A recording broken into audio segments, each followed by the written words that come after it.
So Tom, you were with Sci-Fi for a long time and did great work there.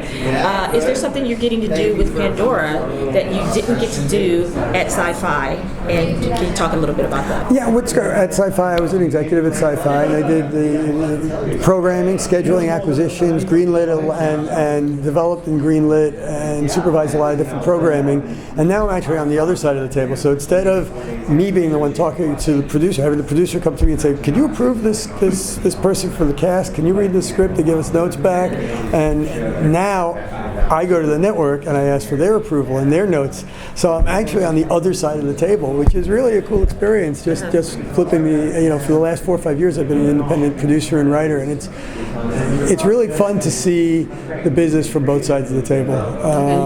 Is that something every executive's heart of hearts wants to do? It's like there's a lot of executives who bounce back and forth from the executive side to the producing side or the writing side. So some people stay on one side or the other, but a lot of people do bounce back and forth. And I got to say, it's really gratifying and fun to do both types of jobs, and it's kind of a right brain, left brain kind of a thing. You just use a lot of different skill sets.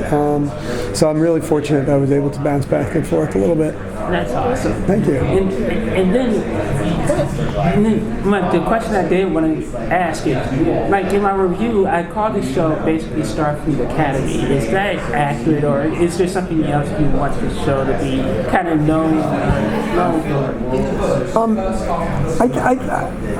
That's obviously, it's the Star Trek brand, and what we loved about Star Trek growing up, we all watched it, was the optimism of Star Trek, and what a wonderful view of the future that Gene Roddenberry created. I mean, the world that he created, the world building he did with Star Trek was so special, and I think it inspired so many people. There's so many people who are like scientists doing real important work in our world.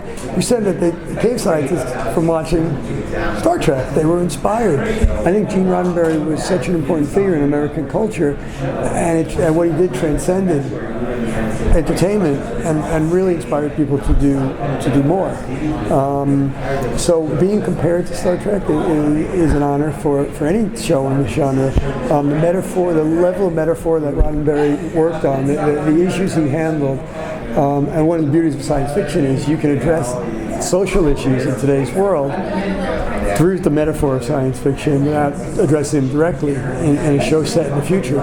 So being compared to Star Trek is obviously an honor. And we're hoping to do something new, and we're going to add in a lot more mystery, a lot of intrigue. We're peeling back the onion and revealing our characters slowly. I mean, there is a difference between what Star Trek did back in the 60s and what we can do now, because back in the 60s, television was every episode stood alone. And at the end of an episode, all the characters were reset.